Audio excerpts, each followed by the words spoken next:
नमस्कार, स्वागत है आप सभी का देवभूमि समाचार में। मैं हूं आपके साथ सुनील चौहान।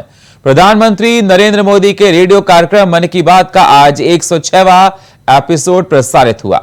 आपको बता दें, इस अवसर पर देहरादून के पटेल नगर के छठ पार्क में कार्यक्रम का आयोजन किया गया था, जहां मुख्यमंत्री पुष्कर सिंह धामी ने शिरकत की। इस दौरान सभी ने प्रधानमंत्री नरेंद्र मोदी के मन की बात कार्यक्रम को सुना। वहीं कार्यक्रम को संबोधित करते हुए मुख्यमंत्री पुष्कर सिंह धामी ने प्रधानमंत्री नरेंद्र मोदी के कार्यों की जमकर सराहना की।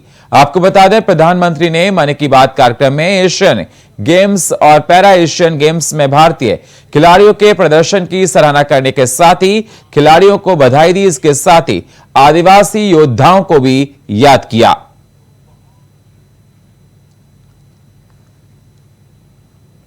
देखिए, बड़ा सौभाग्य की बात है और ये दूसरी बार ऐसा हुआ है कि जब प्रदेश के मुख्यमंत्री क्षेत्र में मन की बात कार्यक्रम में आए हैं। पहले एक बार त्रिवेंद्र सिंह रावत जी पूरी कैबिनेट के साथ यहाँ पर आए थे और आज माननीय पुष्कर सिंह धामी जी यहाँ पर आए हैं। ये बड़े सौभाग्य का विषय क्षेत्र के लिए। और कुछ काम हैं जो हमने अभी पाइपलाइन में हैं, उनका भी जिक्र यहाँ पर हुआ है। माननीय मुख्यमंत्री जी ने आश्वस्त किया है कि बहुत जल्दी उन कामों को धरातल पर उतारा जाएगा, क्षेत्र को उसका लाभ मिल पाएगा। दीपावली, गोवर्धन पूजा, भैया दूज और त्योहार आने वाले हैं। इन त्योहारों पर मिठाइयों की जमकर बिक्री होती है, लेकिन दूसरी ओर दुकानदार मिलावटी मिठाई बेचते हैं, जिसका लोगों की सेहत पर बुरा असर पड़ता है। इसी को लेकर खाद्य पूर्ति निदेशक एमएन जोशी और वरिष्ठ खाद्य पूर्ति निरीक्षक दिलीप जैन ने लक्सर में मिठाई दुकानदारों के साथ बैठक की। उन्होंने दुकानदारों को मिठाई में शुद्धता का ध्यान रखना और उसकी रेट लिस्ट दुकान पर चिपकाने के निर्देश भी दिए हैं। फूड सेफ्टी विभाग के जो अधिकारी लोग आए थे, उन्होंने हम सभी दुकानदारों को, मिठाई वालों को, खासकर सफाई के ऊपर बहुत अच्छी तरह ध्यान रखने के लिए कहा है। और ये है भी अच्छी बात कि सफाई होनी चाहिए, अच्छा सामान बिकना चाहिए और पब्लिक का जो आदमी खरीदने के लिए आएगा वो अच्छा ही सामान खाना पसंद करेगा। और जो गंदगी वाले हैं उनको बहुत नसीहत भी दी गई है।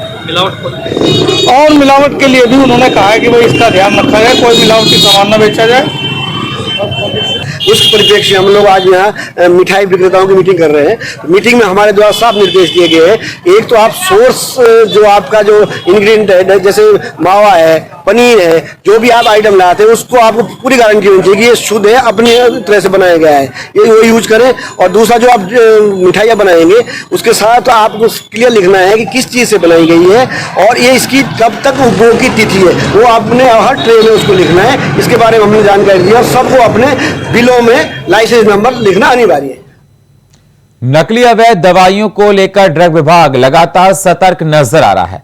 इस दौरान लुड़की में ड्रग विभाग के द्वारा नकली व अवैध रूप से दवाइयों का निर्माण करने वालों के खिलाफ अभियान जारी है। आपको बता दें, रुड़की क्षेत्र में पिछले लगभग 3 महीने से अनीता भारती के द्वारा ड्रग इंस्पेक्टर की कमान संभाली गई है, जिसके बाद से लगातार क्षेत्र में कई कंपनियों का निरीक्षण किया गया है और अवैध रूप से संचालित होने वाली कंपनियों पर कार्रवाई भी की गई है।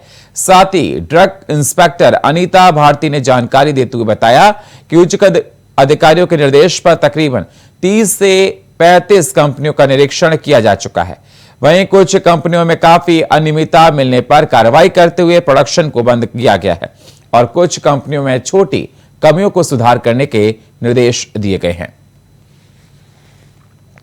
ड्रग कंट्रोलर और डीसीजीआई की ओर से जितने भी हमें आदेश किए गए हैं, लगभग 30-35 कंपनियां यहाँ पे चेक हो चुकी हैं, रुड़की और हरिद्वार को मिला के।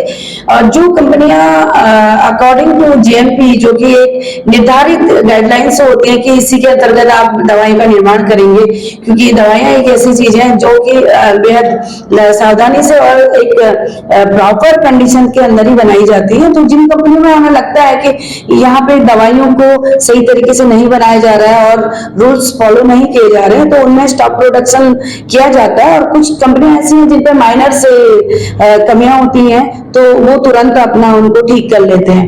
अभी तक पिछले 3 माह में लगभग 6 कंपनियों का स्टॉक प्रोडक्शन हुआ है, जिसमें से कुछ कंपनियां ऐसी थी जिनके द्वारा बहुत ही अनहाइजीनिक कंडीशंस में दवाई का निर्माण किया जा रहा था, जो कि आम जनता के लिए अच्छा नहीं था। तो तुरंत उन्हें तत्काल जो है बंद किया गया। पटेल नगर में आयोजित हुआ पीएम का मन की बात का कार्यक्रम। मुख्यमंत्री पुष्कर सिंह धामी ने मन की बात कार्यक्रम में के 106वें एपिसोड को सुना। कार्यक्रम में विधायक विनोद चमोली और नगर के मेयर सुनील उनियाल गामा भी मौजूद रहे। स्थानीय जनता भी कार्यक्रम में मौजूद रही। पीएम मोदी के वोकल फॉर लोकल पर फोकस के बाद सीएम धामी ने भी लोकल उत्पादों को बढ़ावा देने की बात कही।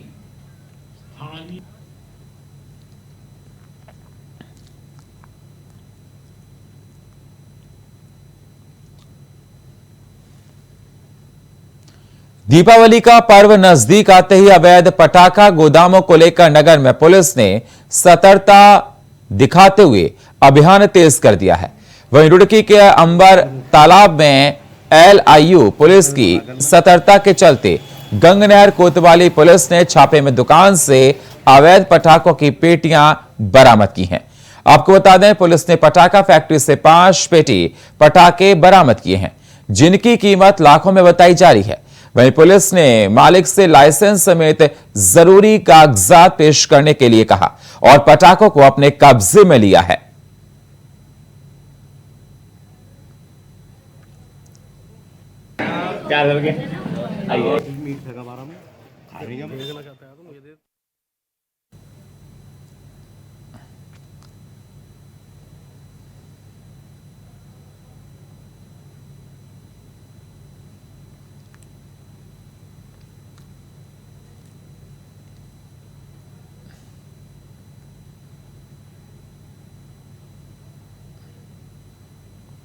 रुड़की में कांग्रेसी नेता आदिल फरीदी के नेतृत्व में कैंसर जागरूकता अभियान और निःशुल्क कैंसर जांच शिविर का आयोजन किया गया, जिसके महंत इंद्रेश अस्पताल के cancer surgeon doctor Ajit Kumar Tiwari और ब्रांड एम्बेसडर सुमित प्रजापति मौजूद रहे। उन्होंने ग्रामीणों को कैंसर की बीमारी के बारे में जानकारियां दी और उनकी निःशुल्क जांच भी की।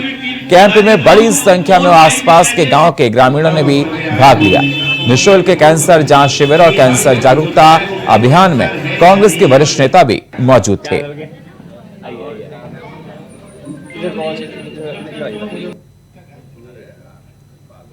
अपने आदिल फरीदी जी ने यहाँ पे जो है जागरूकता अभियान चलाया है जो कैंसर से संबंधित है।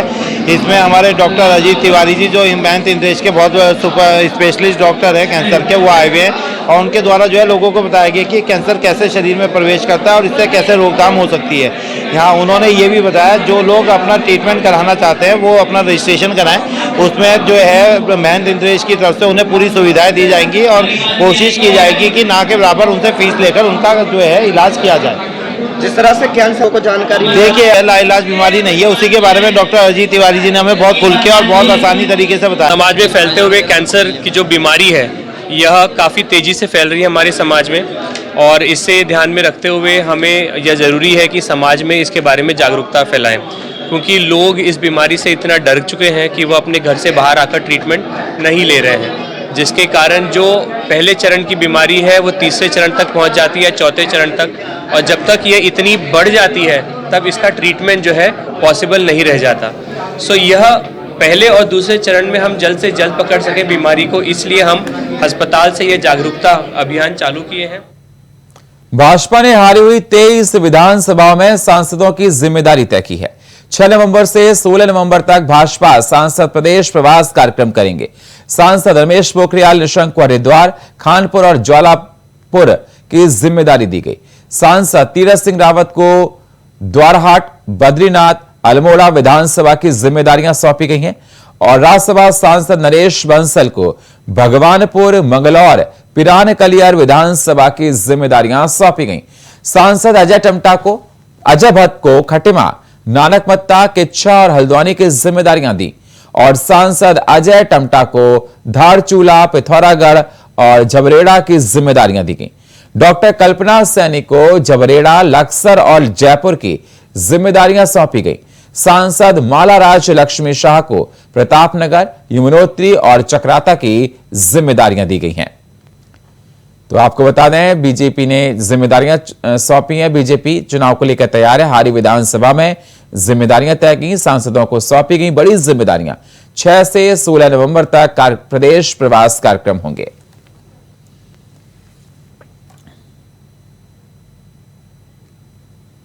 लोकसभा चुनाव को देखते हुए भाजपा संगठन ने भी अपनी सरकार का साथ देना शुरू कर दिया है, जिसमें संगठन के द्वारा सरकार की उपलब्धियों को जन जन तक पहुंचाने का काम किया जाएगा। आपको बता दें, बीजेपी प्रदेश प्रवक्ता सुरेश जोशी ने कहा कि अब पार्टी संगठन के सभी प्रवक्ता पार्टी के सभी संगठनात्मक जिलों में प्रेस कॉन्फ्रेंस करेंगे, जिसकी जिम्मेदारी संगठन की तरफ से तय की गई है और इस प्रेस कॉन्फ्रेंस के माध्यम से सरकार की जो उपलब्धियां हैं, जन कल्याणकारी नीतियां हैं, उन नीतियों को जन जन तक पहुंचाने का काम करेंगे ताकि जनता पार्टी संगठन के प्रति लामबंद हो सके।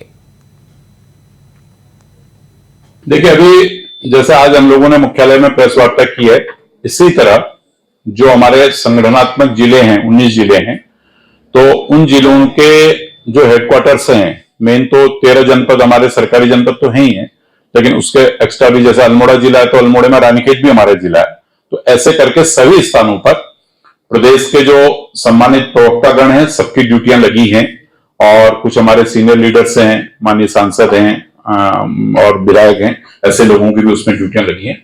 तो ये सभी लोग अपने अपने स्थानों पर जाकर सरकार के द्वारा जो कार्य किए गए हैं जनहित के, उन कार्यों को आपके माध्यम से जनता तक ले जाने का प्रयास मीडिया विभाग करेगा। ये हमारी उद्यान विभाग में हुए भ्रष्टाचार पर जहां हाईकोर्ट सख्त है, वहीं इस मामले में रानीखेत से भाजपा के विधायक प्रमोद नैनवाल ने खुद को बेकसूर बताया है, जिस पर कांग्रेस ने भाजपा विधायक पर तंज कसा है और वह उच्च न्यायालय का अपमान कह रहे हैं। साथ ही उत्तराखंड कांग्रेस की मुख्य प्रवक्ता गरिमा दसोनी ने कहा कि नैनवाल अपनी कुकृतियों का ठीकरा दूसरों पर फोड़ने का प्रयास कर रहे हैं।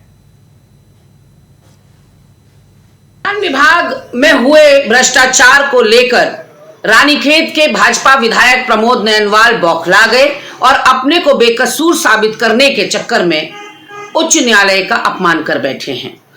अपने कुकृतियों का ठीकरा दूसरे के सर फोड़ रहे हैं प्रमोद नैनवाल, और ये भूल रहे हैं कि किसी व्यक्ति विशेष ने उनको सवालों के घेरे में नहीं, बल्कि माननीय उच्च न्यायालय ने उनको सवालों के घेरे में खड़ा। राज्य में निवेश के लिए उत्तराखंड सरकार ने प्रदेश के 4 जिलों में 6000 एकड़ लैंड बैंक तैयार किया है ताकि अधिक से अधिक उद्योगों को यहां लाया जा सके। हालांकि प्रदेश में मौजूदा हरिद्वार जैसे मैदानी जिलों में ही उद्योग स्थापित हैं। अब सरकार इस संबंध में कोशिश करने जा रही है कि प्रदेश के पर्वतीय जिलों में भी उद्योगों को स्थापित किया जा सके। आपको बता दें, मुख्य रूप से प्रदेश के पर्वतीय क्षेत्र में पर्यटन, एडवेंचर, टूरिज्म और हेल्थ वेलनेस संबंधित इंडस्ट्री लगाने की संभावनाएं हैं। ऐसे में अब सीएम धामी जल्द ही सभी जिलाधिकारियों के साथ बैठक करने जा रहे हैं।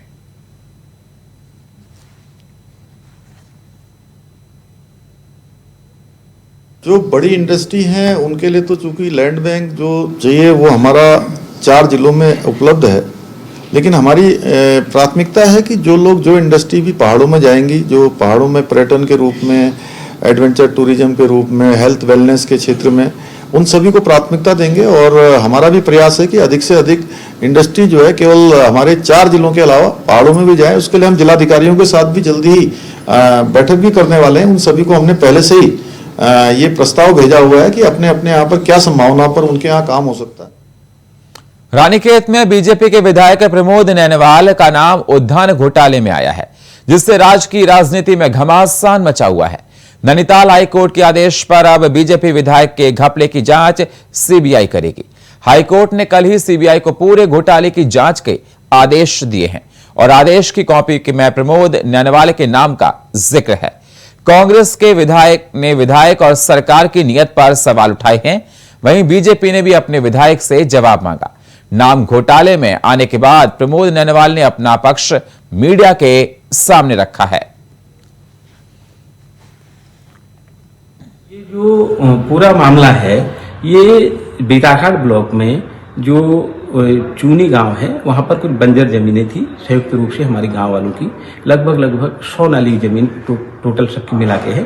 तो उनका एक प्रगतिशील किसान समिति है, वो 2-2.5 साल पहले उन्होंने उसका गठन किया था और वो अपना उस बंजर खेत को आबाद करके उसमें संयुक्त रूप से उसमें बागवानी करना और कृषि करने के लिए उन्होंने एक समिति बनाई।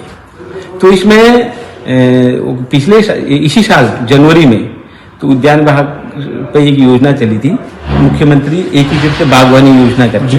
तो उसमें पौधों को 50% सब्सिडी के साथ दिया जा रहा था। उसमें कोई किसी प्रकार की घेरबाड़ की कोई सब्सिडी नहीं थी कि कोई और अन्य सुविधाएं थी, वो नहीं थी। केवल पेड़ों पर 50% की सब्सिडी। तो जो किसान समिति है और उसमें छोटा भाई भी है, इन्होंने आवेदन किया कि साहब 50% जो नियमानुसार, क्योंकि जब पेड़ लग जाएंगे तो सरकार ने जो इनके जो सप्लायर थे उनसे बॉन्ड बनाया था कि 2 साल बाद उसके पैसे किसान देंगे। तो हमने भी उसमें सहमति दी। राजस्थान विधानसभा के चुनाव को लेकर उत्तराखंड में भी सरगर्मियां देखने को मिल रही हैं। भाजपा प्रदेश महिला मोर्चा के पदाधिकारी कार्यकर्ता राजस्थान जा रहे हैं। बीजेपी महिला मोर्चा प्रदेश अध्यक्ष आशा नौटियाल का कहना है कि भाजपा महिला मोर्चा के पदाधिकारियों राजस्थान जाएंगे और वहां पर भाजपा के प्रत्याशियों के समर्थन में प्रचार प्रसार करेंगे। उनका कहना है कि राजस्थान जाने वाली भाजपा महिला मोर्चा की टीम को तैयार कर लिया गया है और जब तक चुनाव पूरा नहीं हो जाता तब तक महिला मोर्चा के पदाधिकारी राजस्थान में ही प्रचार प्रसार करेंगे।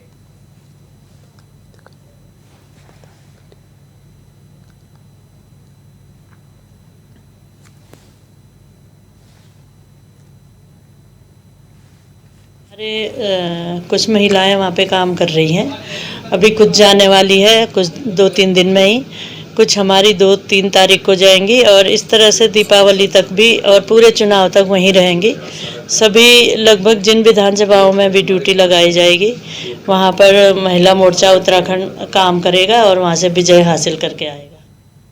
8 और 9 दिसंबर को देहरादून में प्रस्तावित ग्लोबल इन्वेस्टर्स समिट को देखते हुए राजधानी की सड़कों को गड्ढा मुक्त बनाने के लिए पीडब्ल्यूडी विभाग ने नवंबर तक की डेडलाइन तय की है। इन्वेस्टर समिट में देश विदेश से आने वाले मेहमानों के लिए राजधानी की सड़कों की हालत सुधारने के लिए तेजी से काम भी किया जा रहा है। वहीं सचिव पीडब्ल्यूडी पंकज पांडे का कहना है कि इन्वेस्टर समिट को देखते हुए राजधानी की उन सड़कों को ठीक करने का काम किया जा रहा है जो एयरपोर्ट से लेकर मेहमानों के रुकने वाले होटल तक बनी हुई हैं और जो पीडब्ल्यूडी विभाग के अधीन आती हैं। उन्होंने कहा कि राजधानी की सड़कों का वे निरीक्षण कर चुके हैं और जहां जरूरत है सड़कों को ठीक करने का काम किया जा रहा है। उम्मीद है कि नवंबर के तीसरे सप्ताह तक सभी सड़कों को ठीक कर लिया जाएगा। रहती है, ये प्रयास किया जाता है कि सड़क का जो फाइनल कोट डालने से पहले अगर कोई कटिंग होनी है या कोई बिजली की लाइन या पानी की लाइन डालनी है तो वो डाल दी जाए, क्योंकि फाइनल कोट होने के बाद सड़क एक अच्छी कंडीशन में आ जाती है। उसके बाद अगर कटिंग करेंगे तो रिपेयर में वो बात नहीं आ पाती है। तो ये प्रयास लगातार किया जाता रहा है, मेरे स्तर से भी कई बार इसमें निर्देश दिए गए हैं। लेकिन ये सही है कि कई बार इमरजेंसी कंडीशन में या कई बार डिपार्टमेंट्स के आपस के समन्वय नहीं होने की वजह से इस तरह की प्रॉब्लम आती है। मैं लगातार प्रयास कर रहा हूं इसमें कि ये स्थिति नहीं आए, क्योंकि सरकारी धन की क्षति होती है, इसके बाद असुविधाएं भी होती हैं, क्योंकि सड़क दोबारा काटी जाए तो बन नहीं सकती उस तरह से। तो इसको हम लोग प्रयास कर रहे हैं और ये कोशिश करेंगे कि आगे जो भी इस तरह के काम हो वो सड़क के फाइनल कोट होने से पहले किए जाए। जमरानी बांध परियोजना को केंद्र सरकार द्वारा मंजूरी मिलने के बाद सीएम पुष्कर सिंह धामी ने प्रेस कॉन्फ्रेंस कर पीएम जल शक्ति मंत्रालय और वन एवं पर्यावरण मंत्रालय का आभार जताया है। वहीं कांग्रेस के प्रदेश उपाध्यक्ष मथुरा दत्त जोशी ने सरकार पर आरोप लगाया है कि सरकार अपनी पीठ थपथपाने की आदी है। साथ ही तंज कसते हुए कहा कि सरकार को दूसरे की गाय से मैदान करने की आदत है। वर्तमान सरकार को पंडित नारायण दत्त तिवारी ऐसा है, भाजपा अपना चश्मा साफ करके बैठी है तभी ये सब चीजें दिखाई दे रही हैं, नहीं तो अंधकार में ही थी सारी चीजें। 40 वर्षों के बाद जमरानी बांध परियोजना को जो हमारी डबल इंजन की सरकार ने मंजूरी दी है, ये मैं तो कहती हूँ कि कांग्रेस पार्टी हर जगह अपना मुझे लगता है कि ये सपने लेने में बहुत माहिर है और मुंगेरी लाल बने हुए हैं। हर चीज इन्होंने की है, हर चीज इन्होंने सोची है, हर चीज यही करते हैं। भैया पहले कहाँ होते हैं आप, जहां आपकी सरकारें चल रही हैं वहां तो आपने कोई नया काम नहीं किया। और ये जो 40 वर्षों से परियोजना रुकी हुई थी, इस पर जो केंद्रीय मंजूरी, वित्तीय मंजूरी मिली है, बहुत ज्यादा प्रदेश को लाभ होने वाला है और हमारे 10 लाख से ज्यादा परिवारों को इसमें जो है ये लाभान्वित हो। देखिए, जमरानी बांध के संबंध में तो इस सरकार को धन्यवाद करना चाहिए पंडित नारायण दत्त तिवारी का, धन्यवाद करना चाहिए पंडित केसीपन जी का, धन्यवाद करना चाहिए हरीश रावत जी का, जिनके जल शक्ति मंत्रालय जो मंत्री रहते हुए हरीश रावत जी केंद्र में कैबिनेट मंत्री थे, उनके कार्यकाल में इसके कागज आगे को बढ़े। हाँ ठीक है, आज उन्होंने फाइनल किया, राष्ट्रीय प्रोजेक्ट घोषित किया है। कार्य कब प्रारंभ होगा ये सरकार कहाँ कोई नई चीज बना रही है, और ये तो अपनी पीठ थपथपाने के आदी हैं। और दूसरे की गाय में गोदान करने की आदत है इनको, अपनी तो गाय है नहीं इनके पास। भाई जमरानी बांध के एक दिन में बन गया क्या हरीश रावत जी का कोई योगदान नहीं, पंडित नरेंद्र तिवारी का कोई योगदान नहीं, जिनका संसदीय क्षेत्र रहा हो, केसी पंजी का संसदीय क्षेत्र रहा है, और ये अपनी पीठ थपथपा रहे हैं। कांग्रेस के पीसीसी सदस्य और डोईवाला विधानसभा के प्रत्याशी रहे गौरव चौधरी ने क्षेत्र के सांसद डॉक्टर रमेश पोखरियाल निशंक से 5 तीखे सवाल किए हैं। आपको बता दें, भानिया बाला के एक निजी होटल में प्रेस कॉन्फ्रेंस करते हुए गौरव ने कहा, हमारे क्षेत्र के सांसद डॉक्टर रमेश पोखरियाल निशंक ने बताएं कि आखिर 5 साल में कितना विकास क्षेत्र का हुआ और कितनी सांसद निधि का इस्तेमाल हुआ। कहा कि सांसद निधि रानी पोखरी में प्रस्तावित लॉ कॉलेज, कैंसर हॉस्पिटल के निर्माण के लिए पूर्व मुख्यमंत्री त्रिवेंद्र सिंह रावत ने घोषणाएं की और कई योजनाओं का शिलान्यास तक कर दिया था। लेकिन हमारे वर्तमान सांसद जो फिर से क्षेत्र में जनता का वोट मांगने के लिए सक्रिय हैं, वो पहले जनता को बताएं कि पूर्व में क्षेत्र के विकास के लिए प्रस्तावित योजना पर सांसद ने क्या प्रयास किए। हमारे जो सांसद हैं और मेंबर ऑफ पार्लियामेंट हैं नरेश पोखरियाल निशंक जी से, और हमारा आरोप भी उनके ऊपर है। सवाल ये है कि जो बड़े बड़े संस्थान यहाँ डोईवाला में खुलने थे, जिससे कि यहाँ के लोगों को रोजगार मिलना था, यहाँ पे समृद्धि आनी थी, वो संस्थान आज यहाँ से कैसे जा रहे हैं। वो हमारा होम्योपैथिक हॉस्पिटल और कॉलेज यहाँ से कैसे शिफ्ट हो रहा है, हमारा लॉ कॉलेज की स्थिति आज क्यों है, ऐसी बातें आ रही हैं कि वो यहाँ से शिफ्ट किया जा रहा है। कोस्ट गार्ड सेंटर का आपने जो शिलान्यास किया था, आज तक उस पर एक ईंट नहीं लगी, क्या कारण है उसका।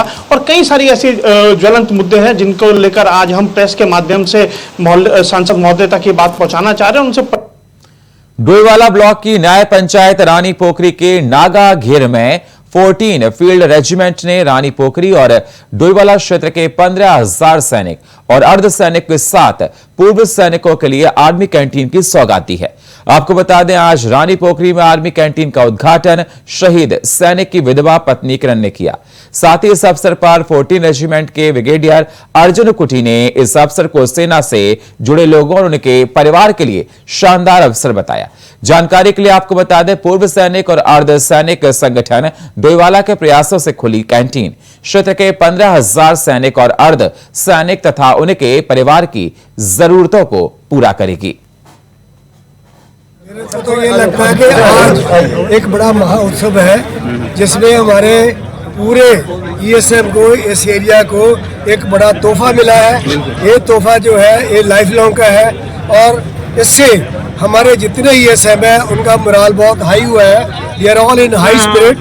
Only the best part is कि जो हमारे 80 साल के, 85 साल के, 90 साल के बुजुर्ग हैं, जहाँ वीर नारीज हैं, उनके लिए ये सुविधा पहले दी गई है। तो इसको ये कहते हुए मैं commander in chief central command उनका बहुत धन्यवाद करता हूँ, और उसके बाद स्टेशन कमांडर और जीओसी 14 फील्ड उनका भी तहे दिल से धन्यवाद करता हूं। पुरोला के विधायक दुर्गेश्वर लाल ने पूर्व हॉर्टिकल्चर निदेशक हरविंदर बबेचा के मामले में कहा कि वह अधिकारी भ्रष्टाचार में संलिप्त था। साथ ही मुख्यमंत्री का आभार जताते हुए कहा कि मुख्यमंत्री ने उस अधिकारी की शिकायत मिलने पर तुरंत निलंबित किया। उन्होंने कहा कि बागवानी का क्षेत्र विकास का एक अहम क्षेत्र है और आने वाले समय में ये आय एक बहुत बड़ा स्रोत बन सकता है। उन्होंने आगे बताया कि उन्हें लगातार शिकायतें मिल रही थी कि उनकी विधानसभा की एक नर्सरी में गलत तरीके से पौधे लगाई जा रही है। जब उन्होंने मौके पर जाकर देखा तो असलियत सबके सामने आई, जिसके बाद मुख्यमंत्री को इस बारे में अवगत कराया गया। मैं धन्यवाद देना चाहता हूं अपने प्रदेश के यशस्वी मुख्यमंत्री आदरणीय पुष्कर सिंह धामी जी को, कि जिन्होंने एक बिल्कुल उनकी जो इच्छा है कि उत्तराखंड को भ्रष्टाचार मुक्त बनाना है, तो भ्रष्टाचार मुक्त करने के लिए सबसे पहले ये इतना बड़े अजगर को जो पकड़ा, जिसको जो निलंबित भी किया, और उसके बाद उनकी जो जांच भी की, और जांच के साथ साथ आज जो है उनकी सीबीआई जांच के भी आदेश हो गए। मैं माननीय न्यायालय का भी धन्यवाद करता हूं और माननीय मुख्यमंत्री जी के इस जो, क्योंकि वो पहले से उन्होंने कहा कि भ्रष्टाचारी और भ्रष्टाचार पे बिल्कुल जो है अंकुश लगा रहे हैं। राजधानी देहरादून सहित प्रदेश भर में परिवहन नियमों का पालन न करने पर आम जनता का तो चालान काट दिया जाता है, लेकिन शासन और विभाग के अधिकारियों पर कोई कार्रवाई नहीं की जाती है।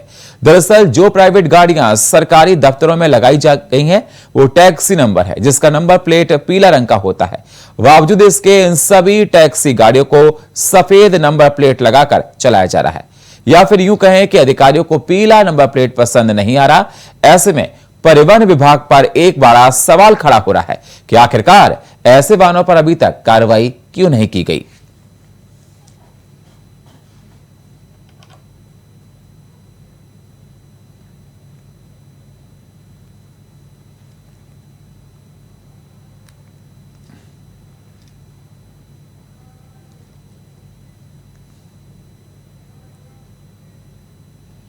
आबकारी विभाग ने मुखबिर खास की सूचना पर देर रात्रि चलाया बड़ी सघन चेकिंग अभियान। आबकारी निरीक्षक प्रेरणा विष्णु के नेतृत्व में आबकारी टीम ने ऋषिकेश और रायवाला के बीच चलाया चेकिंग अभियान। इस अभियान में आबकारी विभाग को बड़ी सफलता हाथ लगी है। आपको बता दें, रायवाला में एक 4 पहिया वाहन ऑल्टो कार से 360 लीटर अवैध कच्ची शराब बरामद की गई। ये अवैध कच्ची शराब काशीपुर से ऋषिकेश क्षेत्र में तस्करी कर बिक्री हेतु लाई जा रही थी। आबकारी विभाग ने आरोपी को काशीपुर से अवैध शराब के साथ गिरफ्तार किया गया, जिसमें आरोपी से तस्करी में प्रयुक्त हो रही कार और शराब को कब्जे में लेकर धारा 60 आबकारी अधिनियम के तहत कार्रवाई की है।